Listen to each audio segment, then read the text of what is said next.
News, सच जरूरी है। दर्शकों नमस्कार, मैं हूं श्रद्धा तिवारी और आप देख रहे हैं एमएनएस न्यूज टीवी। तो स्वागत है आपका ब्रेक के बाद शाम की खबरों में। एक नजर आज की हेडलाइंस का। द इमरजेंसीज डायरीज पुस्तक का विमोचन। ऑपरेशन सिंधु विदेश मंत्रालय ने दी जानकारी। ईरान इजरायल से हजारों भारतीयों की सुरक्षित वापसी। डोडेकर के बयान पर छिड़ा संग्राम। तो खबरें विस्तार से। द इमरजेंसीज डायरीज पुस्तक का विमोचन। केंद्रीय गृह एवं सहकारिता मंत्री अमित शाह ने संविधान हत्या दिवस के अवसर पर आयोजित एक विशेष कार्यक्रम में the emergencies diaries Years That Forget a Leader पुस्तक का विमोचन किया। यह पुस्तक प्रधानमंत्री नरेंद्र मोदी के आपातकाल विरोधी आंदोलन में योगदान को दर्शाती है। पुस्तक विमोचन समारोह में केंद्रीय मंत्री अश्विनी वैष्णव, दिल्ली के उपराज्यपाल विनय कुमार सक्सेना और दिल्ली की मुख्यमंत्री रेखा गुप्ता सहित कई गणमान्य अतिथि उपस्थित रहे।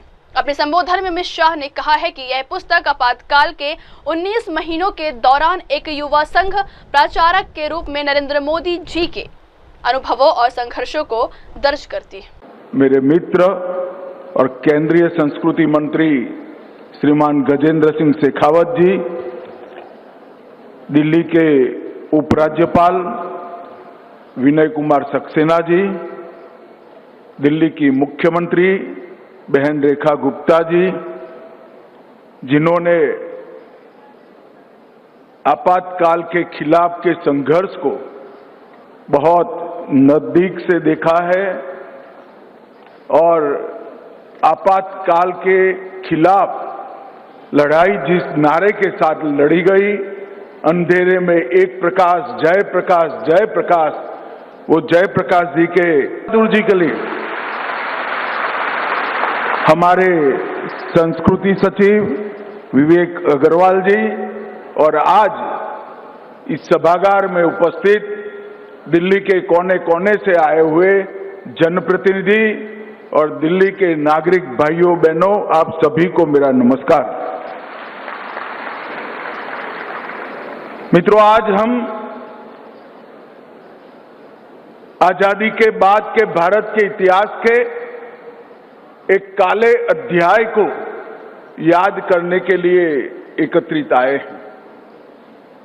ऐसा कहते हैं कि कुछ बुरी घटनाओं को जीवन से भुला देना चाहिए, वो सही भी है, मगर जब बात हो समाज जीवन की, राष्ट्र जीवन की, तब बुरी घटनाओं को चिरकाल तक याद रखना चाहिए, क्योंकि उसकी पुनरावृत्ति कभी न हो पाए।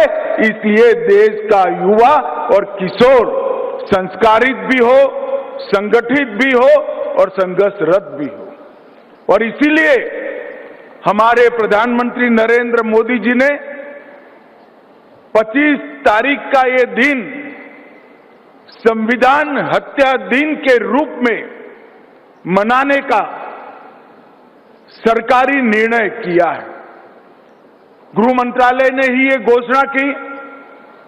जब ये निर्णय हो रहा था तब कई सारे विचार आए नाम के बारे में, और ऐसा भी लगा कि संविधान हत्या दिन एक प्रकार से थोड़ा कठोर शब्द है, निर्मम शब्द है, मगर सोच विचार कर ये दिन का नाम रखा गया, क्योंकि जिस प्रकार से आपातकाल में देश को एक जेल खाना बनाकर रख दिया था, देश की आत्मा को मूंगा कर रख दिया गया था, न्यायालय के कान को बहरा कर रख दिया गया था, लिखने वालों की कलम से स्याही ही निकाल दी गई थी, वो पूरे कालखंड का वर्णन इतने कठोर शब्दों के साथ ही करना चाहिए, तभी युवा पीढ़ी को मालूम पड़ेगा कि क्या हुआ था। मित्रों, आज यहां पर एक पुस्तक की भी विमोचन हुई, the emergency diaries years that for a leader. ये नरेंद्र मोदी जी के आपातकाल के दौरान एक युवा संघ के प्रचारक के रूप में भूमिगत रहकर 19 माह तक जो आंदोलन जेपी के नेतृत्व में चला, नानाजी देशमुख के नेतृत्व में चला, वो आंदोलन में एक युवा कार्यकर्ता के नाते मोदी जी ने जिस प्रकार से संघर्ष किया, मीसाबंदी जो थे उनके घर में गए, उनकी परिजनों की पूछताछ की, उनके इलाज की व्यवस्था की, कई सारे गुप्त अखबार निकलते थे, उसको बाजारों में, चौराहों पर, विद्यार्थियों में, महिलाओं में बांटने का काम किया और गुजरात के अंदर एक संघर्ष का नेतृत्व इस युवा अवस्था में 24-25 साल के युवा नरेंद्र मोदी ने किया। इसकी पूरी कहानी ये पुस्तक के अंदर समाहित है। इसके साथ साथ राष्ट्रीय स्वयंसेवक संघ और जनसंघ की भूमिका, लोक संघर्ष समिति का संघर्ष और इसके साथ सत्याग्रह और जन जागरण की दिक्कतें और नरेंद्र मोदी जी उस वक्त भूमिगत रहकर काम करते थे, कभी साधु, कभी सरदार जी, कभी हिप्पी, कभी अगरबत्ती बेचने वाला या कभी अखबार डालने वाले फेरिया का काम कर कर ये सारे काम उन्होंने अंजाम किए थे। और आज देखिए, विधाता भी जब न्याय करता है तो किस तरह से करता है। जिस 25 साल के युवा ने उस वक्त कांग्रेस पार्टी की प्रधानमंत्री इंदिरा गांधी के तानाशाही विचारों का विरोध किया, घर घर जाकर, गांव गांव जाकर, शहर में घूमकर विरोध किया, आज वही व्यक्ति जिस काम के लिए इमरजेंसी डाली गई थी, परिवारवाद को प्रस्तापित करने के लिए, वो परिवारवाद को आज वही व्यक्ति ने 2014 में पूरे देश से उखाड़ कर फेंक दिया। और ये पुस्तक 5 अध्यायों में मीडिया की सेंसरशिप, सरकार का दमन, संघ और जनसंघ का संघर्ष, आपातकालीन पीड़ितों का, उनकी पीड़ा का वर्णन और तानाशाही से जन भागीदारी तक की ये यात्रा, इसका वर्णन इस पुस्तक में है। मैं विशेषकर देश के युवाओं को अपील करना चाहता हूं, एक बार इस पुस्तक को जरूर पढ़िए। आपकी ही आयु के एक युवा ने अपने शुरुआती दिनों में जिस प्रकार से तानाशाही के खिलाफ संघर्ष किया, वही युवा इस देश में लोकतंत्र की जड़ों को मजबूत करने वाला आज का प्रधानमंत्री नरेंद्र मोदी है। मित्रों, 24 जून 75 की रात को आपातकाल लागू कर दिया गया और एक सोच जमीन पर उतारने का, एक तानाशाह की सोच को जमीन पर उतारने का वो अध्यादेश अस्तित्व में आया। कई बार इतिहास सिर्फ घटनाओं को नहीं बताता है, वह नियत और नजरिए को भी उजागर करता है। बाबा साहेब आंबेडकर और संविधान निर्माता ने जो 2,67,000 शब्द बोलकर, चर्चा कर संविधान का निर्माण किया था, वो सारी चर्चाओं का अंत इंदिरा जी ने, राष्ट्रपति जी ने आज आपातकाल की घोषणा की है। एक वाक्य बोलकर सारे संविधान के स्पिरिट को खत्म करने का काम किया। और उसके बाद हम सब जानते हैं, जयप्रकाश नारायण जी ने इसके खिलाफ संघर्ष किया और इमरजेंसी डालने का मूल कारण भी जो 12 जून का फैसला था वो था। 12 जून को 2 घटनाएं एक साथ हुई। इलाहाबाद हाईकोर्ट ने देश की प्रधानमंत्री के इलेक्शन को खारिज कर दिया। उनको बताया कि अब 6 साल तक चुनाव नहीं लड़ सकती। पूरे देश में सन्नाटा छा गया और सुप्रीम कोर्ट से उसको स्टे मिला। इसके साथ साथ 12 जून को एक और घटना हुई थी। मैं गुजरात से आता हूं। 12 जून को ही गुजरात में जनता मोर्चे का प्रयोग सफल हुआ और गुजरात में कांग्रेस की सत्ता का अंत होकर जनता पार्टी की सरकार बनी। इससे घबराकर 25 तारीख को आपातकाल लगाया गया। कारण तो कहा कि राष्ट्र की सुरक्षा खतरे में है, परंतु पूरी दुनिया अब जानती है राष्ट्र की सुरक्षा को कुछ नहीं हुआ था, उनकी कुर्सी खतरे में थी। जेपी के संपूर्ण क्रांति के नारे ने पूरे देश को झंझोड़ कर रख दिया था। गुजरात से शुरू किया हुआ आंदोलन बिहार तक पहुंचा था। गुजरात में सरकार गिरी, चुनाव हुआ, कांग्रेस गई और सभी विपक्षों ने एकजुट होकर जनता पार्टी की सरकार बनाई और ये इंदिरा जी के लिए बहुत बड़ी चेतावनी थी। और जेपी के आंदोलन में महंगाई के खिलाफ छात्र इकट्ठा हुए, अन्याय के खिलाफ रेल कर्मचारी इकट्ठा हुए और जगह जगह पर भ्रष्टाचार विरोधी आंदोलन हुआ और उसमें अंत में 12 तारीख को इलाहाबाद हाई कोर्ट ने इंदिरा जी को संसद सदस्य के नाते गैरलायक बना दिया। 24 जून को सुप्रीम कोर्ट से स्टे मिला और 24 जून की रात को ही इन्होंने इमरजेंसी डालकर स्टे देने वाली कोर्ट को भी चुप कर दिया, अखबारों को भी चुप कर दिया, आकाशवाणी को भी चुप किया और 1,10,000 सामाजिक राजनीतिक कार्यकर्ताओं को जेल की काल कोठरी में बंद कर दिया। सुबह 4 बजे कैबिनेट बुलाई, कोई एजेंडा सर्कुलेट नहीं हुआ और उसकी घोषणा करने का काम हो गया।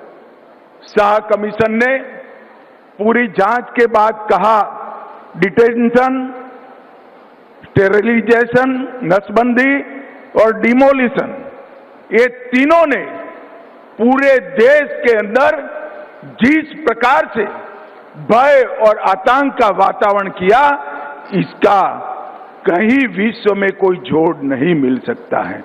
मित्रों, विजयाराजे सिंधिया, जेपी स्वयं, मुरारजी भाई, चौधरी चरण सिंह, राजनारायण, अटल जी, अडवाणी जी, आचार्य कृपलानी, जॉर्ज फर्नांडिस, अरुण जेटली, जय किशन गुप्ता, सत्येंद्र नारायण सिंह, गायत्री देवी, मुलायम सिंह यादव और डीएमके के नेता, ये सारे के सारे कोई जुर्म के बगैर जेल की सलाखों में पहुंचा दिए गए।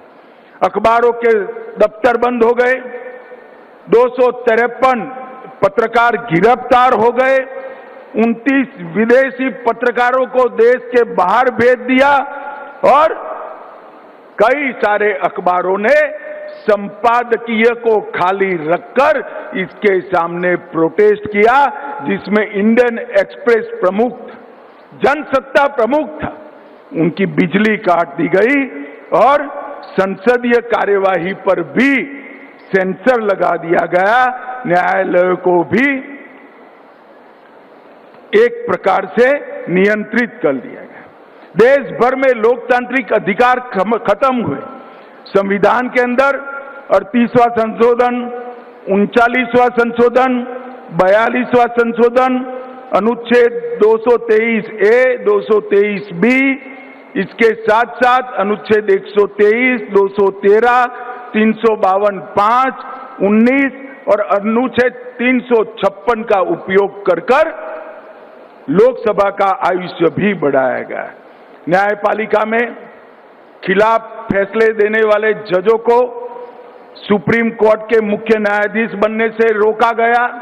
उसके पहले ही 3 न्यायाधीशों को खुदाकर चीफ जस्टिस रे को चीफ जस्टिस बनाने का काम किया था और यहाँ जो युवा बैठे हैं उनको मैं पूछना चाहता हूं, कभी ड्यूएट सॉन्ग सुनते हो तो उसमें जेंट्स और लेडीज दोनों आवाज एक ही कलाकार की क्या हो सकती है? इमरजेंसी के वक्त हुआ था, किशोर कुमार की आवाज को बंद कर दिया, मनोज कुमार की फिल्मों पर प्रतिबंध लगा दिया, देव आनंद को दूरदर्शन से प्रतिबंधित किया, आंधी फिल्म को और किस्सा कुर्सिका को उस पर प्रतिबंध लगा दिया। मित्रों, संविधान की हत्या करने के बाद इस भारत के संविधान को मौन कर दिया गया, अभिव्यक्ति की आजादी छीन ली गई और बाद में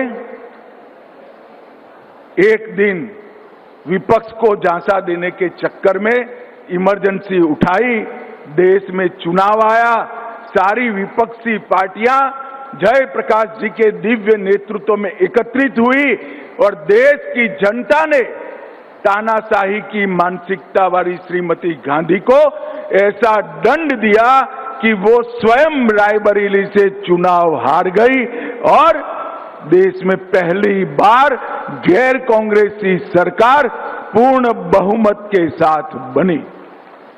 और ये दिन इसलिए याद रखना जरूरी है कि भविष्य में कभी भी कोई भी व्यक्ति तानाशाही सोच को इस देश के संविधान पर थोप न दे, इसलिए बहुत जरूरी है कि इस दिन को याद रखा जाए। और इसीलिए मोदी जी ने आग्रह किया था कि संविधान हत्या दिन के रूप में आज के दिन को मनाया है। आज एक विचार जो उस वक्त पनपा था, राष्ट्र से बड़ी पार्टी है, पार्टी से बड़ा परिवार है, परिवार से बड़ा मैं हूं और देश हित से बड़ी सत्ता है, उससे उलट आज मोदी जी के नेतृत्व में भारत प्रथम की सोच पूरी जनता के जनमानस के अंदर गूंज रही है। और ये परिवर्तन उन हजारों लोकतंत्र के योद्धाओं के संघर्ष के कारण है, जिन्होंने 19 महीने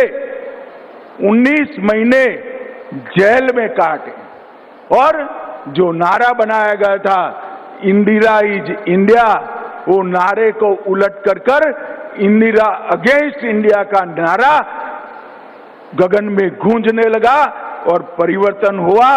इसी के कारण आज हमारे 140 करोड़ की आबादी मोदी जी के नेतृत्व में 2047 में पूरी दुनिया में भारत को हर क्षेत्र में प्रथम लाने के लिए संघर्ष कर रही है, संकल्पित हुई है और आगे बढ़ रही है। मित्रों, आइए आज हम सब और विशेष कर इस देश के किशोर और युवा आगे आए और इतिहास को, हमारे बच्चों को, किशोरों को और युवाओं को समझाएं, एक काले अध्याय को उनसे परिचय कराएं और भविष्य में कोई भी तानाशाह ऐसी हिम्मत न कर सके, इस प्रकार का देश का विचार भी बनाए, कार्य संस्कृति भी बनाए। फिर से एक बार मैं वो सभी लोकतंत्र के प्रहरियों को जिन्होंने लोकतंत्र के लिए संघर्ष किया, वो सभी को आज के दिन पर मन पूर्वक नमन कर उनका स्मरण करता हूं। राम बहादुर जी आज बैठे हैं, राम बहादुर जी जैसे उस वक्त के संघर्ष के करने वाले जितने भी लोग जीवित हैं, वो सभी को भी प्रणाम कर मेरी बात को समाप्त करता हूं। वंदे मातरम। मेरे साथ एक बार जोर से बोलिए, भारत माता की। अरे जोर से बोलिए। अभी भी किसके मन में कोई संभावना पड़ी है तो निकल जाए। दोनों हाथ उठाइए, मुट्ठी भींचिए और प्रचंड आवाज से बोलिए, भारत माता की, भारत माता की। वंदे वंदे। आप सभी का बहुत बहुत धन्यवाद। बहुत बहुत आभार माननीय केंद्रीय गृह एवं सहकारिता मंत्री श्री अमित शाह जी का उनके इस जोर से नारा लगाएंगे, भारत माता की, भारत माता की, वंदे वंदे वंदे। आज हम सबके बीच उपस्थित भारत माता के वो सपूत जिनकी सिंह गर्जना के साथ लोकतंत्र के मंदिर में, संसद भवन के अंदर जब आवाज गूंजती है तो पूरे देश को ये मालूम होता है कि सही को सही और गलत को गलत कहने वाले व्यक्ति हमारे बीच में देश के केंद्रीय गृह मंत्री आदरणीय अमित शाह जी की उपस्थिति को हम सब मिलकर के नमस्कार।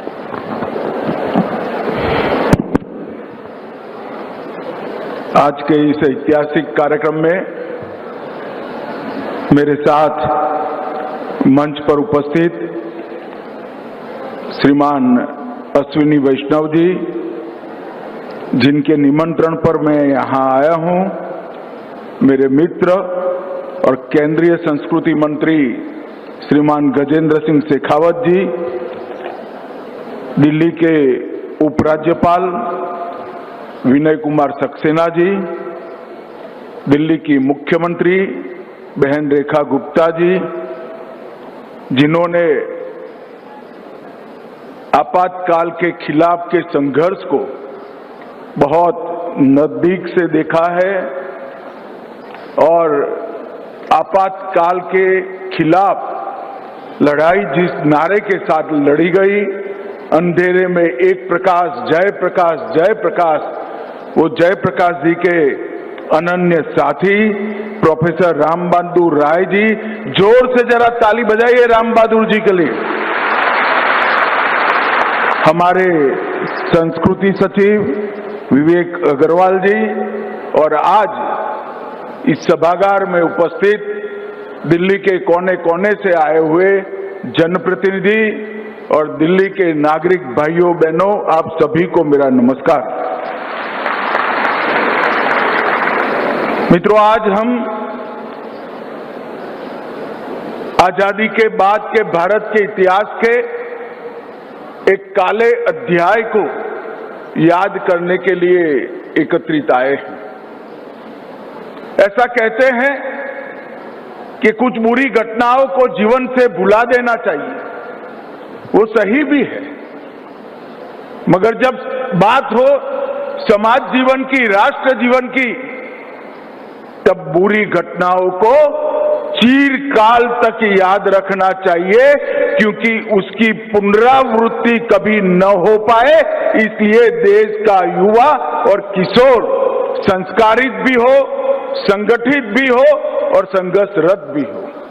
और इसीलिए हमारे प्रधानमंत्री नरेंद्र मोदी जी ने 25 तारीख का ये दिन संविधान हत्या दिन के रूप में मनाने का सरकारी निर्णय किया है। गृह मंत्रालय ने ही ये घोषणा की।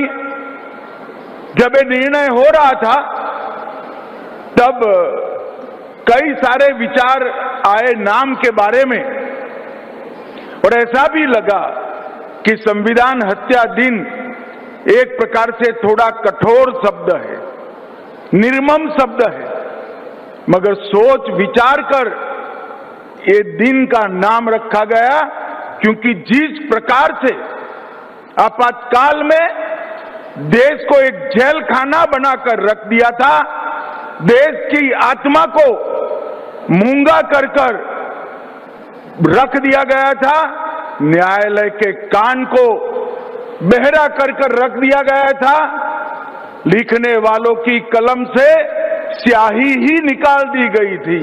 वो पूरे कालखंड का वर्णन इतने कठोर शब्दों के साथ ही करना चाहिए, तभी युवा पीढ़ी को मालूम पड़ेगा कि क्या हुआ था। मित्रों, आज यहां पर एक पुस्तक की भी विमोचन हुई, the emergency diaries years that forge a leader. ये नरेंद्र मोदी जी के आपातकाल के दौरान एक युवा संघ के प्रचारक के रूप में भूमिगत रहकर 19 माह तक जो आंदोलन जेपी के नेतृत्व में चला, नानाजी देशमुख के नेतृत्व में चला, वो आंदोलन में एक युवा कार्यकर्ता के नाते मोदी जी ने जिस प्रकार से संघर्ष किया, मीसाबंदी जो थे उनके घर में गए, उनकी परिजनों की पूछताछ की, उनके इलाज की व्यवस्था की, कई सारे गुप्त अखबार निकलते थे उसको बाजारों में, चौराहों पर, विद्यार्थियों में, महिलाओं में बांटने का काम किया और गुजरात के अंदर एक संघर्ष का नेतृत्व इस युवा अवस्था में 24-25 साल के युवा नरेंद्र मोदी ने किया। इसकी पूरी कहानी ये पुस्तक के अंदर समाहित है। इसके साथ साथ राष्ट्रीय स्वयंसेवक संघ और जनसंघ की भूमिका, लोक संघर्ष समिति का संघर्ष और इसके साथ सत्याग्रह और जन जागरण की दिक्कतें और नरेंद्र मोदी जी उस वक्त भूमिगत रहकर काम करते थे, कभी साधु, कभी सरदार जी, कभी हिप्पी, कभी अगरबत्ती बेचने वाला या कभी अखबार डालने वाले फेरिया का काम कर कर ये सारे काम उन्होंने अंजाम किए थे। और आज देखिए विधाता भी जब न्याय करता है तो किस तरह से करता है। जिस 25 साल के युवा ने उस वक्त कांग्रेस पार्टी की प्रधानमंत्री इंदिरा गांधी के तानाशाही विचारों का विरोध किया,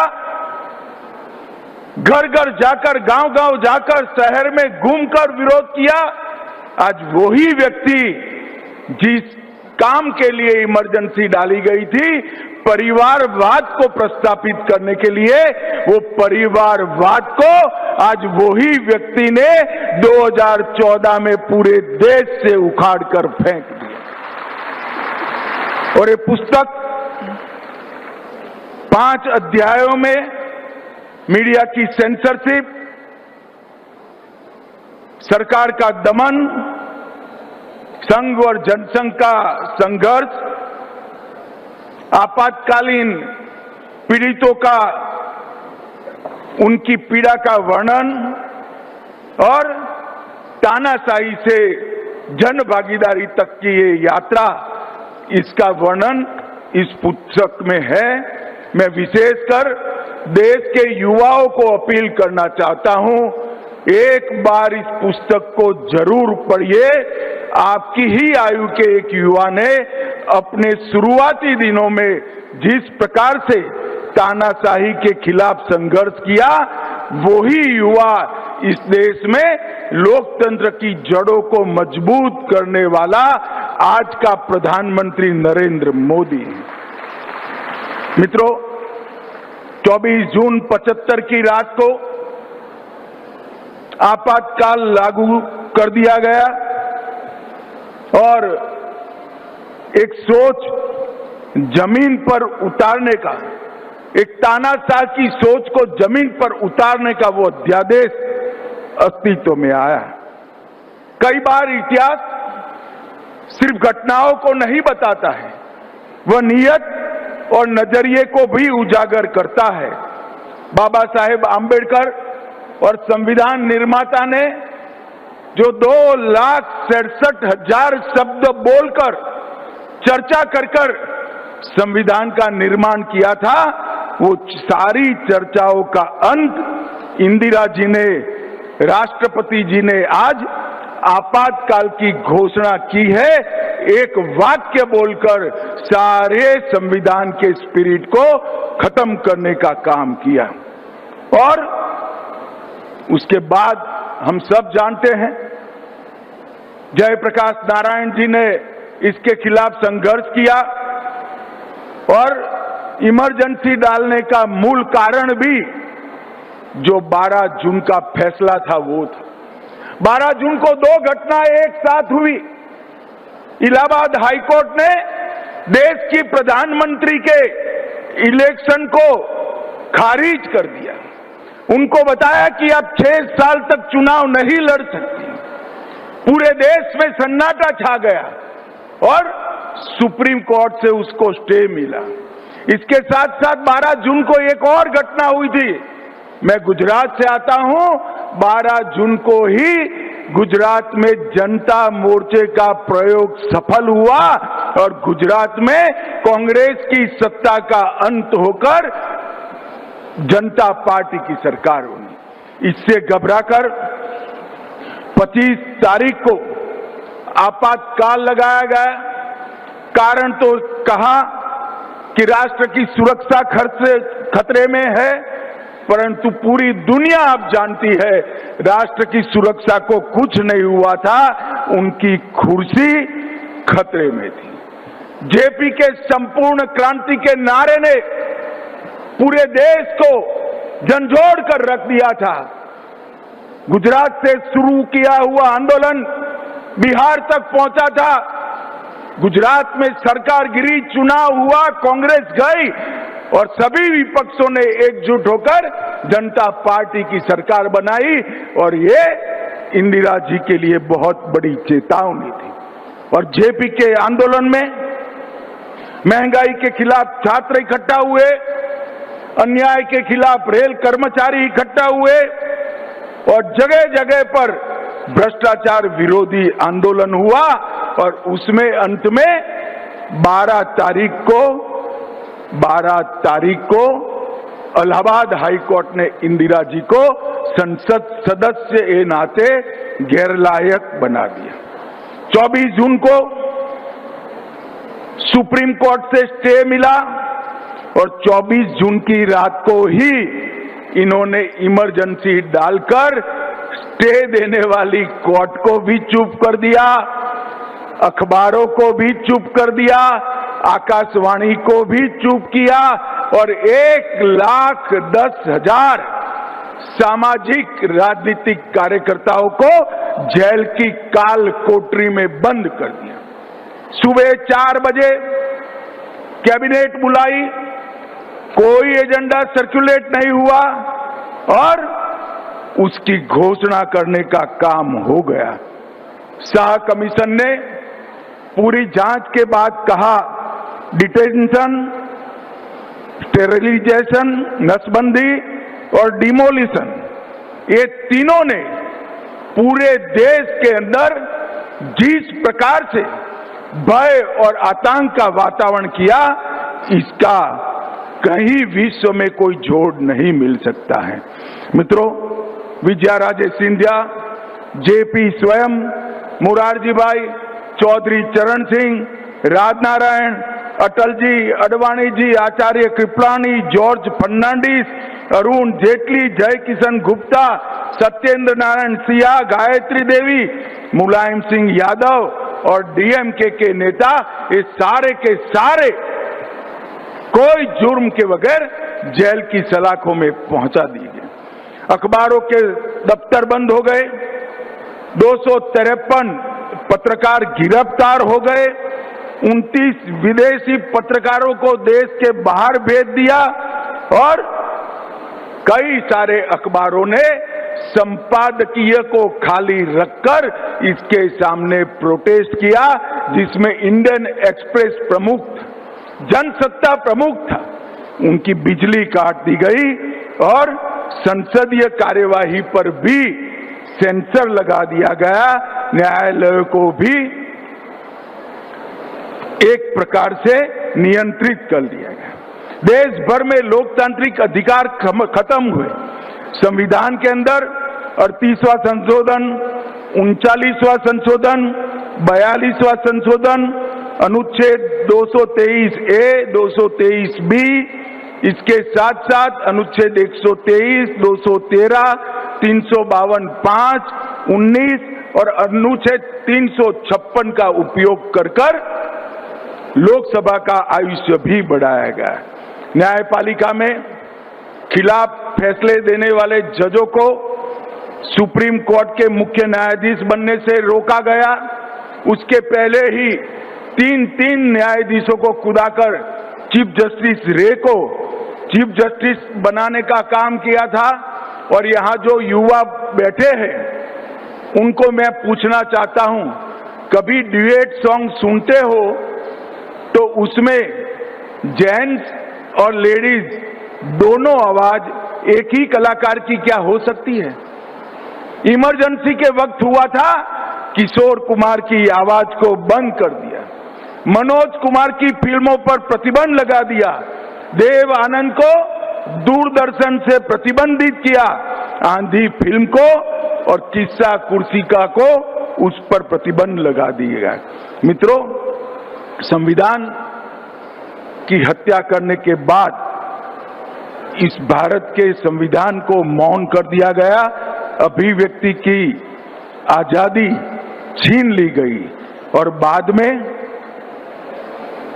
एक दिन विपक्ष को झांसा देने के चक्कर में इमरजेंसी उठाई, देश में चुनाव आया, सारी विपक्षी पार्टियां जयप्रकाश जी के दिव्य नेतृत्व में एकत्रित हुई और देश की जनता ने तानाशाही की मानसिकता वाली श्रीमती गांधी को ऐसा दंड दिया कि वो स्वयं रायबरेली से चुनाव हार गई और देश में पहली बार गैर कांग्रेसी सरकार पूर्ण बहुमत के साथ बनी। और ये दिन इसलिए याद रखना जरूरी है कि भविष्य में कभी भी कोई भी व्यक्ति तानाशाही सोच को इस देश के संविधान पर थोप न दे। इसलिए बहुत जरूरी है कि इस दिन को याद रखा जाए और इसीलिए मोदी जी ने आग्रह किया था कि संविधान हत्या दिन के रूप में आज के दिन को मनाया है। आज एक विचार जो उस वक्त पनपा था, राष्ट्र से बड़ी पार्टी है, पार्टी से बड़ा परिवार है, परिवार से बड़ा मैं हूं और देश हित से बड़ी सत्ता है, उससे उलट आज मोदी जी के नेतृत्व में भारत प्रथम की सोच पूरी जनता के जनमानस के अंदर गूंज रही है। और ये परिवर्तन उन हजारों लोकतंत्र के योद्धाओं के संघर्ष के कारण है, जिन्होंने 19 महीने जेल में काटे और जो नारा बनाया गया था इंदिरा इज इंडिया, वो नारे को उलट कर इंदिरा अगेंस्ट इंडिया का नारा गगन में गूंजने लगा और परिवर्तन हुआ। इसी के कारण आज हमारे 140 करोड़ की आबादी मोदी जी के नेतृत्व में 2047 में पूरी दुनिया में भारत को हर क्षेत्र में प्रथम लाने के लिए संघर्ष कर रही है, संकल्पित हुई है और आगे बढ़ रही है। मित्रों, आइए आज हम सब और विशेष कर इस देश के किशोर और युवा आगे आए और इतिहास को, हमारे बच्चों को, किशोरों को और युवाओं को समझाएं, एक काले अध्याय को उनसे परिचय कराएं और भविष्य में कोई भी तानाशाह ऐसी हिम्मत न कर सके। इस प्रकार का देश का विचार भी बनाए, कार्य संस्कृति भी बनाए।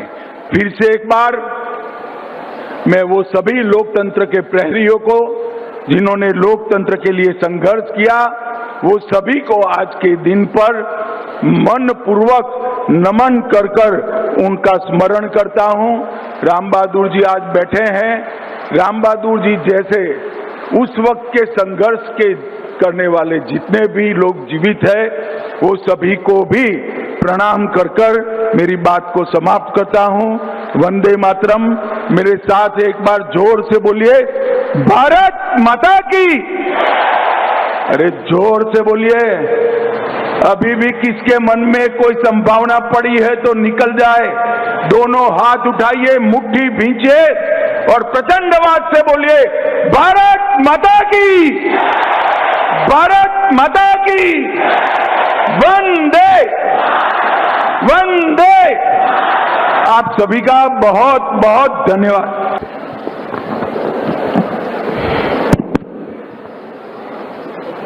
आज के इस ऐतिहासिक कार्यक्रम में मेरे साथ मंच पर उपस्थित श्रीमान अश्विनी वैष्णव जी, जिनके निमंत्रण पर मैं यहां आया हूं, मेरे मित्र और केंद्रीय संस्कृति मंत्री श्रीमान गजेंद्र सिंह शेखावत जी, दिल्ली के उपराज्यपाल विनय कुमार सक्सेना जी, दिल्ली की मुख्यमंत्री बहन रेखा गुप्ता जी, जिन्होंने आपातकाल के खिलाफ के संघर्ष को बहुत नजदीक से देखा है और आपातकाल के खिलाफ लड़ाई जिस नारे के साथ लड़ी गई, अंधेरे में एक प्रकाश जय प्रकाश जय प्रकाश, वो जयप्रकाश जी के अनन्य साथी प्रोफेसर राम बहादुर राय जी, जोर से जरा ताली बजाइए राम बहादुर जी के लिए। हमारे संस्कृति सचिव विवेक अग्रवाल जी और आज इस सभागार में उपस्थित दिल्ली के कोने कोने से आए हुए जनप्रतिनिधि और दिल्ली के नागरिक भाइयों बहनों, आप सभी को। बढ़ते हैं अगली खबर की ओर। विदेश मंत्रालय ने दी जानकारी, ईरान इजरायल से हजारों भारतीयों की सुरक्षित वापसी। विदेश मंत्रालय ने ऑपरेशन सिंधु को लेकर बड़ा अपडेट दिया है। मंत्रालय ने के प्रवक्ता रणधीर जायसवाल ने बताया है कि यह अभियान 18 जून को शुरू किया गया था, जिसका मकसद ईरान और इजरायल में फंसे भारतीय नागरिकों को सुरक्षित स्वदेश वापस लाना था। उन्होंने बताया कि ईरान में करीब 10,000 और इजरायल में लगभग 40,000 भारतीय नागरिक मौजूद हैं। अब तक ईरान में 3,426 भारतीय और 11 ओसीआई कार्ड धारकों को निकाला जा चुका है। इनके अलावा नेपाल के 9 कुछ श्रीलंकाई नागरिक और एक ईरानी नागरिक जो एक भारतीय का जीवन साथी है भी निकाले गए। Your question on Indians who have been evacuated and other people who have been evacuated from both Israel and Iran. So, see, we launched Operation Sindhu on 18th of June. We have around 10,000 people of Indian community members in Iran, around 40,000 people in Israel who are Indian nationals. From Iran, we have so far evacuated 3,426 Indian nationals, 11 OCI card holders, 9 Nepalese nationals, and some Sri Lankan nationals as well. I'll give you the exact figure, plus 1 Iranian national who happens to be a spouse of an Indian national. In all, we mounted 14 flights to bring back Indian nationals from Iran. These flights, they flew from Mashhad, as also from Yerevan in Armenia and Ashgabat in Turkmenistan. I understand that one more flight is to come from or is on its way from Armenia, and it will land later this evening. With that, we would have completed all the people who wish to be evacuated from Iran, and they would be back home. As far as Israel is concerned, we have so far evacuated 818 Indian nationals in 4 flights. As you are aware, the airspace in Israel was closed, so we had to take our people to bordering countries, that is Jordan and Egypt, and from both these countries they were put on special flights and they came back home. We are thankful to the governments of Egypt, Jordan for this support.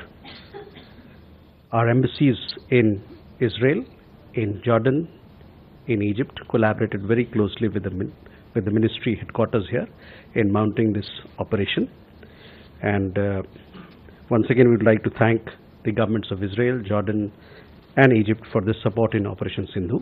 But we'd also like to thank the governments of Iran. As you would know that we made a request and they opened their airspace for us to evacuate our nationals. We are grateful to the government of Iran for this special gesture.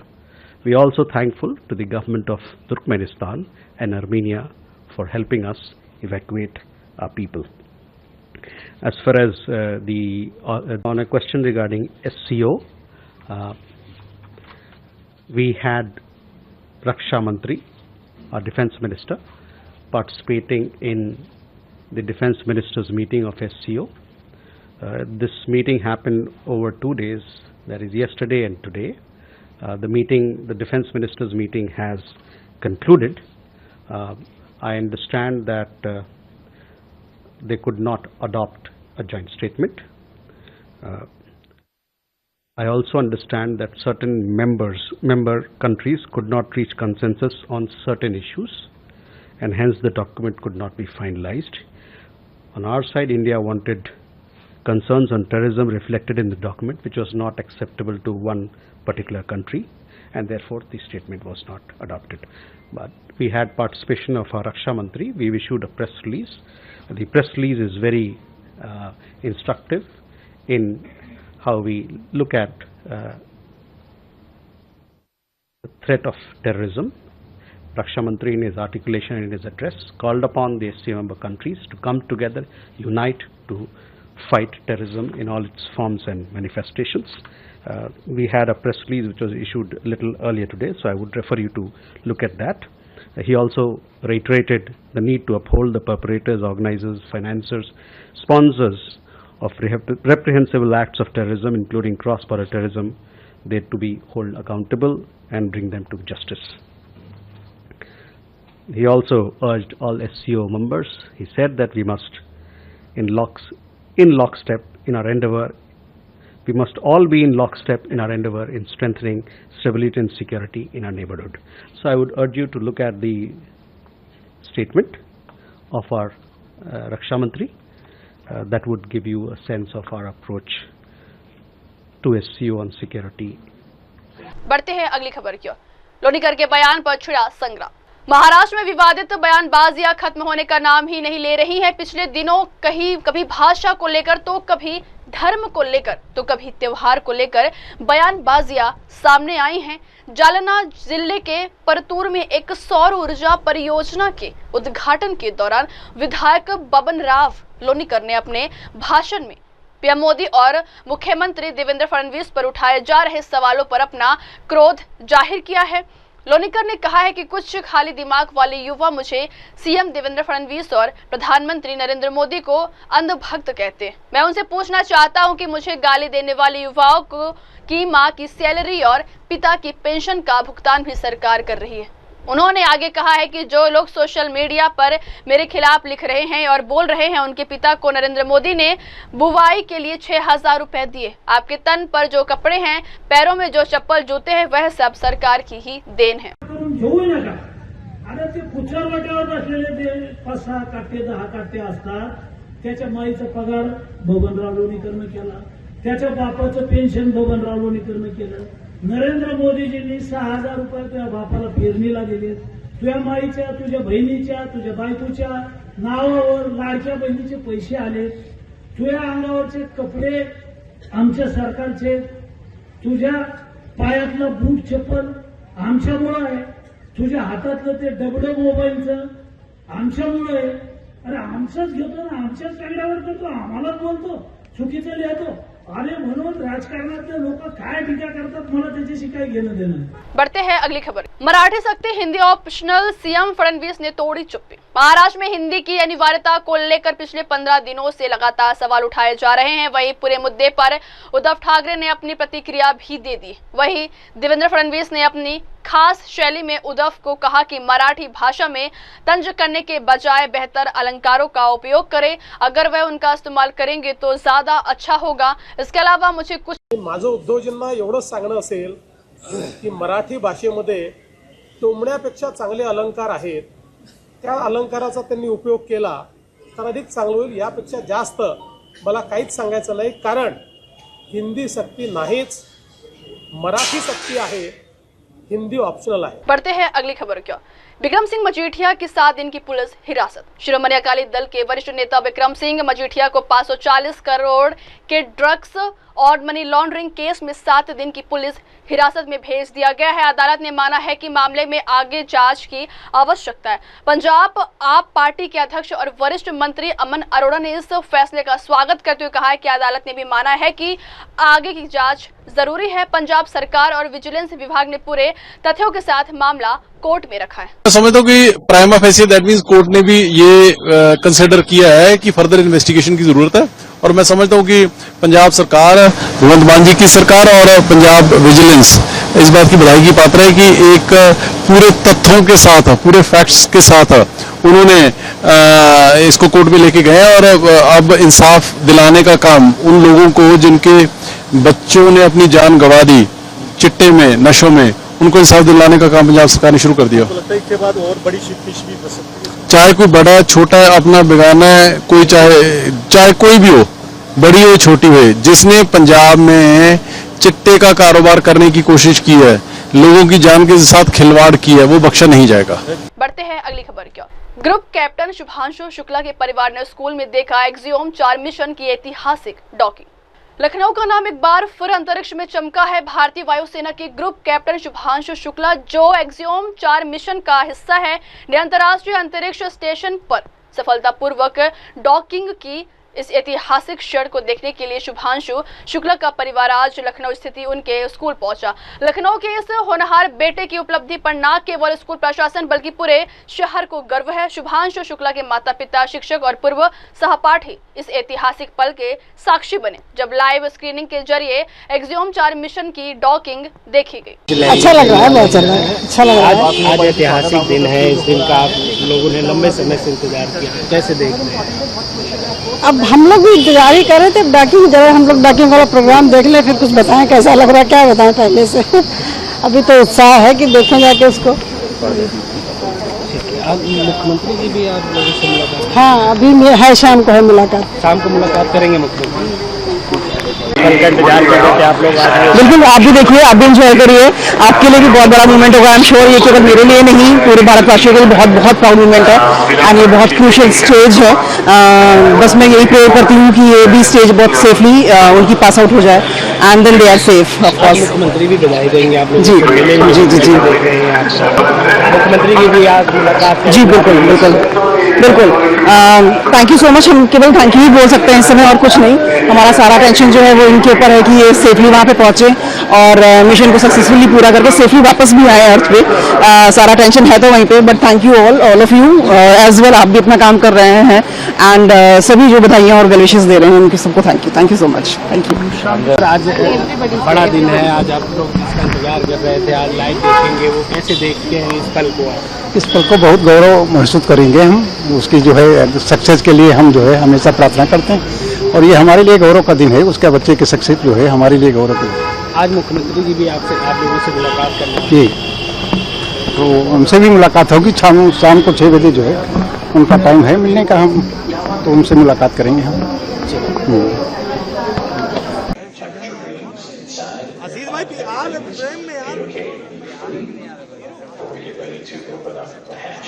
They are getting ready to open up the hatches, ladies and gentlemen. It may happen any moment. Please be ready. Esteemed members of the media fraternity, the family and all of our audience would like to witness this live on screen.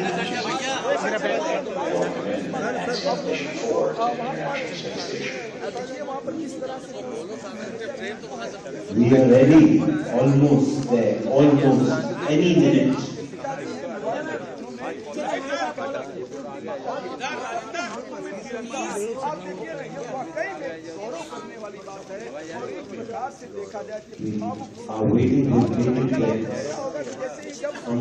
बढ़ते हैं अगली खबर की ओर।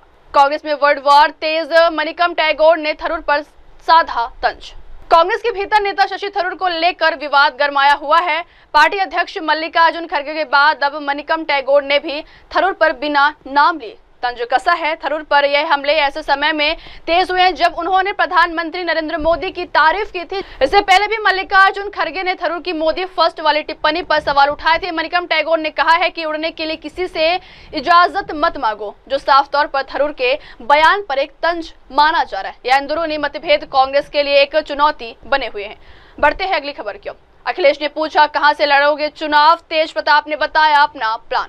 बिहार विधानसभा चुनाव से पहले सियासी हलचल तेज हो गई है। हाल ही में यूपी के पूर्व मुख्यमंत्री अखिलेश यादव ने तेज प्रताप यादव से खास बातचीत की, जिसमें तेज प्रताप ने साफ संकेत दिए हैं कि वह बिहार में विधानसभा चुनाव लड़ेंगे। जब अखिलेश ने पूछा कि कहां से चुनाव लड़ोगे, तो तेज प्रताप ने अपने चुनावी प्लान के बारे में खुलकर चर्चा की। इस बातचीत का वीडियो सोशल मीडिया पर तेजी से वायरल हो रहा है। वही बिहार की राजनीति में तेज प्रताप की एंट्री और उनका चुनावी प्लान क्या रंग लाएगा, यह आगे देखना दिलचस्प होगा। जी हाँ, हीरो है। कहाँ से लड़ोगे चुनाव? चुनाव लड़ने से पहले एक बार लखनऊ मिल के आएंगे आपसे। कब आ रहे हैं लखनऊ? आ रहे हैं, इधर ही आएंगे हम। ठीक है, मुझे बताना आप जब आएंगे। ठीक, 1-2 दिन पहले मैं कॉल कर लूंगा आपको। कार्यक्रम कर रहे हैं। अच्छा गंगा के किनारे। अच्छा जी ठीक है। तो बताइएगा जब चुनाव लड़े और लखनऊ जब आप आएंगे। जी ठीक है। ये हमारे मूछों वाले नेता हैं। अच्छा, प्रणाम। एक और नेता हमारे दूसरे बैठे हुए पार्टी के।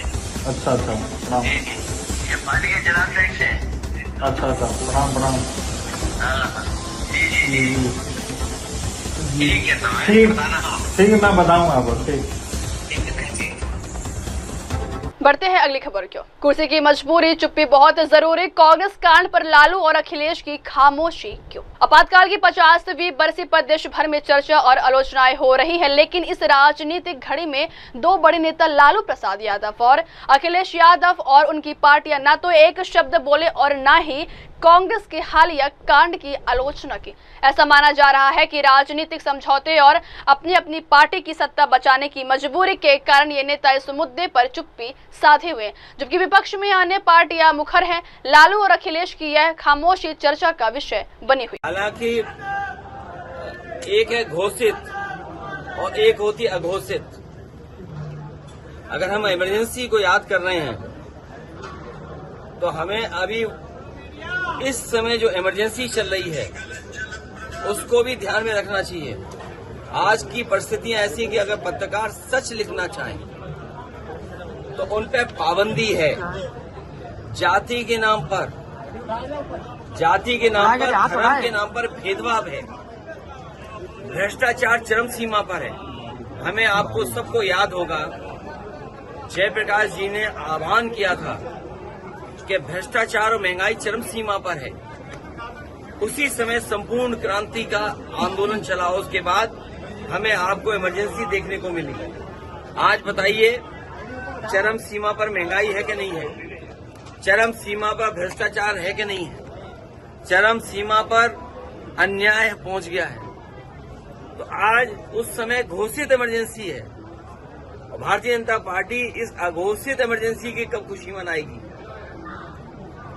ये तो मना रहे हैं क्योंकि राजनीतिक उन्हें लाभ उठाना, इसलिए मना रहे हैं भारतीय जनता पार्टी के लोग। लेकिन आज भी तो अघोषित इमरजेंसी है। ऐसी इमरजेंसी में भी नहीं हुआ जो घटनाएं आज हो रही हैं। आप किसी के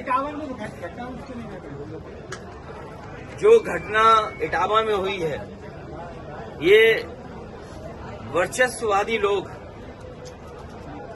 और शोषण करने वाले लोग, समाज में उनकी कोई जगह नहीं होनी चाहिए। पढ़ते हैं अगली खबर क्या। गूगल के उपाध्यक्ष चंद्रशेखर ने तिरुमाला मंदिर में एसबी ट्रस्ट को दिए 1 करोड़ रुपए का दान। टेक जगत के दिग्गज और गूगल के उपाध्यक्ष चंद्रशेखर थोटा ने तिरुमाला तिरुपति देवस्थानम में एसबी प्राणदान ट्रस्ट को 1 करोड़ रुपए का दान दिया है। यह राशि उन्होंने तिरुमाला मंदिर के टीटीडी के चेयरमैन को सौंपा। मंदिर समिति ने चंद्रशेखर के इस उदार दान की प्रशंसा की है। तिरुपति मंदिर ट्रस्ट देश का सबसे धनी मंदिर ट्रस्ट है, जिसके पास भारी मात्रा में धनराशि और सोने का भंडार मौजूद है। चंद्रशेखर का यह दान धार्मिक संस्थानों और सामाजिक सेवा के क्षेत्र में एक मिसाल माना जा रहा है। बढ़ते हैं अगली खबर की ओर। पहली बार खमेनेई ने किया जीत का ऐलान। ईरान के सर्वोच्च नेता आयतुल्लाह खामेनेई ने पहली बार आधिकारिक तौर पर जीत का ऐलान किया है। उन्होंने कहा है कि अमेरिका के सैन्य ठिकानों पर किए गए जवाबी हमलों से अमेरिका को सख्त और मजबूत जवाब दिया गया है।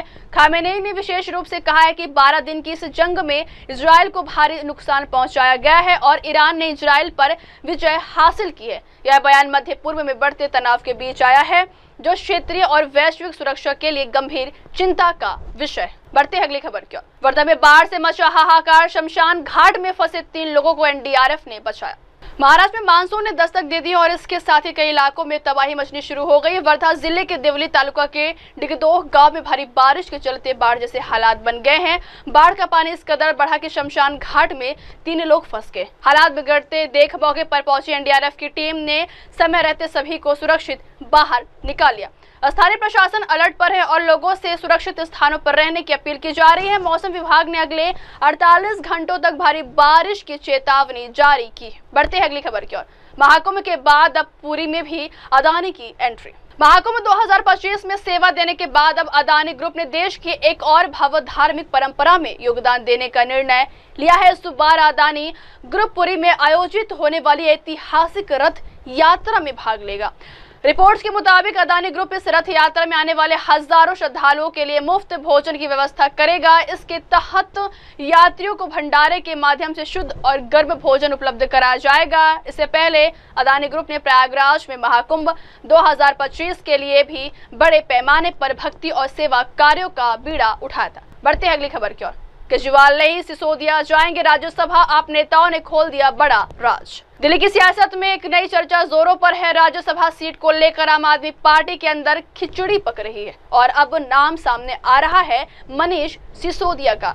जहां एक तरफ अरविंद केजरीवाल ने खुद राज्यसभा में जाने से साफ इनकार कर दिया है, वहीं पार्टी के कई नेता मनीष सिसोदिया के नाम पर एक मत नजर आ रहे हैं। हालांकि कुछ सूत्रों का कहना है कि पंजाब चुनाव को ध्यान में रखते हुए पार्टी किसी पंजाबी चेहरे को भी राज्यसभा भेजने की रणनीति बना रही है, लेकिन फिलहाल जिस नाम पर सबसे ज्यादा चर्चा है वो है मनीष सिसोदिया। बढ़ते अगली खबर की ओर। घोर लापरवाही, कुबेर फिल्म देख रहे थे दर्शक, धड़ाम से गिरी थिएटर की छत। कुबेर फिल्म देखते वक्त थिएटर की छत गिरने का वीडियो सोशल मीडिया पर तेजी से वायरल हो रहा है। मीडिया रिपोर्ट्स के मुताबिक यह वीडियो तेलंगाना के एक थिएटर का है, जिसमें नागार्जुन, धनुष और रश्मिका मंदाना की फिल्म कुबेर चल रही थी।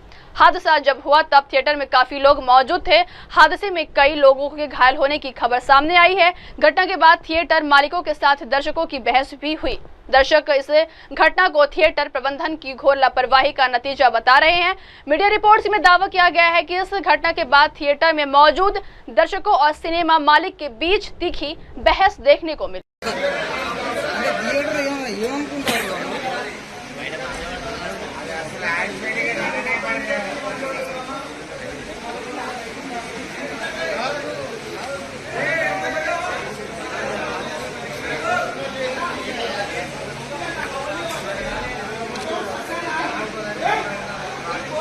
बढ़ते अगली खबर की ओर। बिहार चुनाव, बीएसपी सभी सीटों पर लड़ेगी अकेले, रामजी गौतम का ऐलान। बहुजन समाज पार्टी बिहार विधानसभा चुनाव की पूरी तैयारी में जुट गई है। पार्टी के वरिष्ठ नेता और राज्यसभा सांसद रामजी गौतम ने कल एक प्रेस वार्ता में बड़ा बयान देते हुए कहा है कि बीएसपी बिहार चुनाव की तैयारी कर रही है, हम सभी सीटों पर अकेले लड़ेंगे। रामजी गौतम ने साफ किया है कि बीएसपी किसी भी दल के साथ गठबंधन नहीं करेगी और राज्य की सभी विधानसभा सीटों पर अपने उम्मीदवार उतारेगी। आज सर बिहार आए हैं, सर बिहार हमारे केशव मंडल जी आए हुए हैं और आज हम लोग बिहार में छत्रपति साहू जी महाराज की जयंती है, उस समारोह के उपलक्ष्य में आए हुए हैं और निश्चित तौर से आने वाले चुनाव की तैयारी बीएसपी बहुत ताकत से यहाँ पे बिहार में कर रही है और 100% बड़ी ताकत के साथ में बीएसपी उभरने वाली भी। कितनी सीटों पर तैयारी चल रही है आपकी? बिल्कुल अकेले लड़ेंगे, सारी सीटों पर बीएसपी ने तैयारी की है और पूरी ताकत के साथ बीएसपी लड़ रही है एकदम से। अपने कार्यकर्ताओं के साथ मुलाकात करेंगे, हमारे पॉइंटर साहब, हम सब लोग अपने पार्टी के वर्कर के साथ मुलाकात करेंगे। बढ़ते अगली खबर की ओर। दिल्ली से सटे औद्योगिक क्षेत्र में भीषण आग, 25 से ज्यादा दमकल गाड़ियां मौके। आज सुबह दिल्ली से सटे सेक्टर 2D93 स्थित एक पेंट कंपनी में भीषण आग लग गई है। सूचना मिलते ही दमकल विभाग हरकत में आ गया है। मुख्य अग्निशमन अधिकारी प्रदीप कुमार ने जानकारी देते हुए बताया है कि हमें सुबह करीब 5:30 बजे आग लगने की सूचना मिली है। तत्काल 2 दमकल गाड़ियां भेजी गई, लेकिन आग की तीव्रता को देखते हुए हापुड़, बुलंदशहर, गाजियाबाद और मेरठ से अतिरिक्त दमकल टीमें बुलाई गई। निजी दमकल गाड़ियां भी मौके पर पहुंची हैं। फिलहाल 25 से ज्यादा दमकल गाड़ियां आग पर काबू पाने के प्रयास में लगी। में पानी दे रहा था भाई।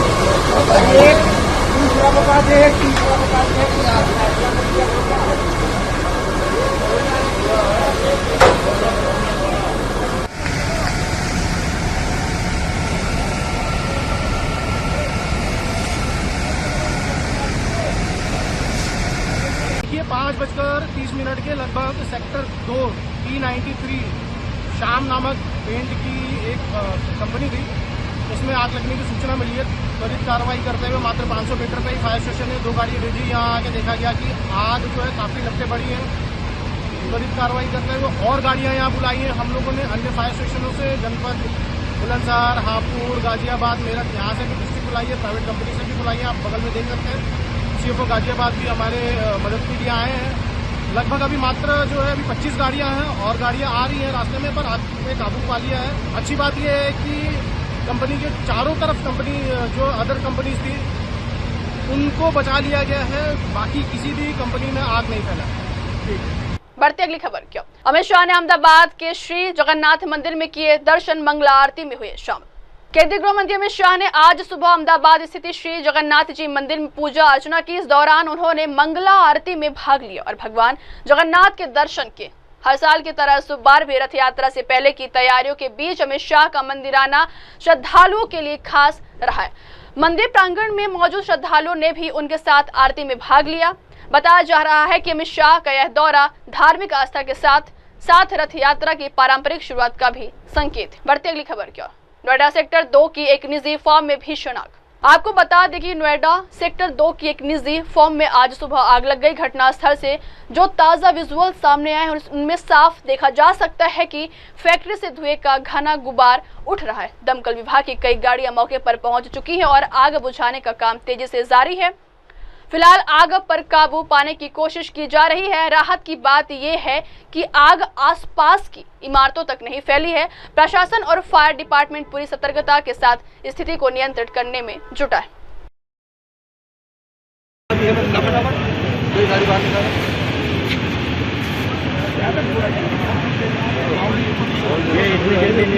पीछे में लगे यार, पानी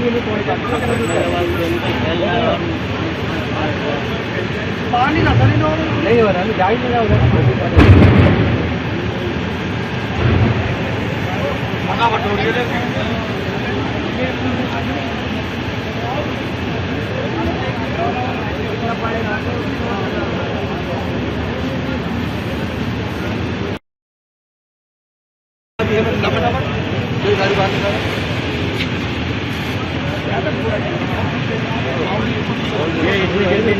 पीछे में लगे यार,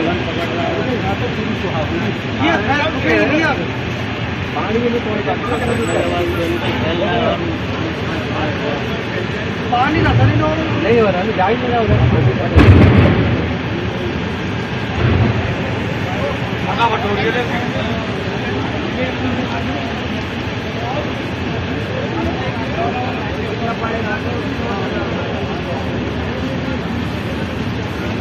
बढ़ती अगली खबर की ओर। भारत में नहीं होगा ओलंपिक 2036।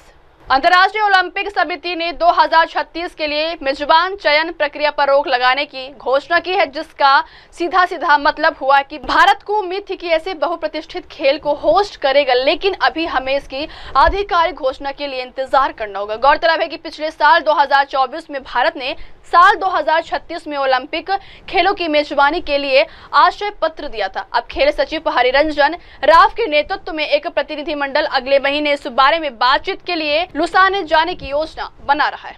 बढ़ते अगली खबर की ओर। रिकॉर्ड हाई के करीब शेयर बाजार। कारोबारी हफ्ते के आखिरी दिन शेयर बाजार में तेजी देखने को मिल रही है। हालांकि गिरावट के बाद दोनों प्रमुख सूचकांकों में भारी उछाल आया है। BSE सेंसेक्स 229 अंक चढ़कर 83,985 पर कारोबार कर रहा है। वहीं निफ्टी 73 अंक उछलकर 25,622 के पार निकल गया। सेंसेक्स अपने ऑल टाइम हाई 85,978 से सिर्फ 3% दूर है, जबकि निफ्टी भी अपने रिकॉर्ड से सिर्फ 728 अंक नीचे है। शेयर बाजार में लगातार तीसरे दिन बढ़त देखने को मिली है। इसके अलावा वैश्विक बाजार में भी मिलजुला संकेत। बढ़ते अगली खबर की ओर।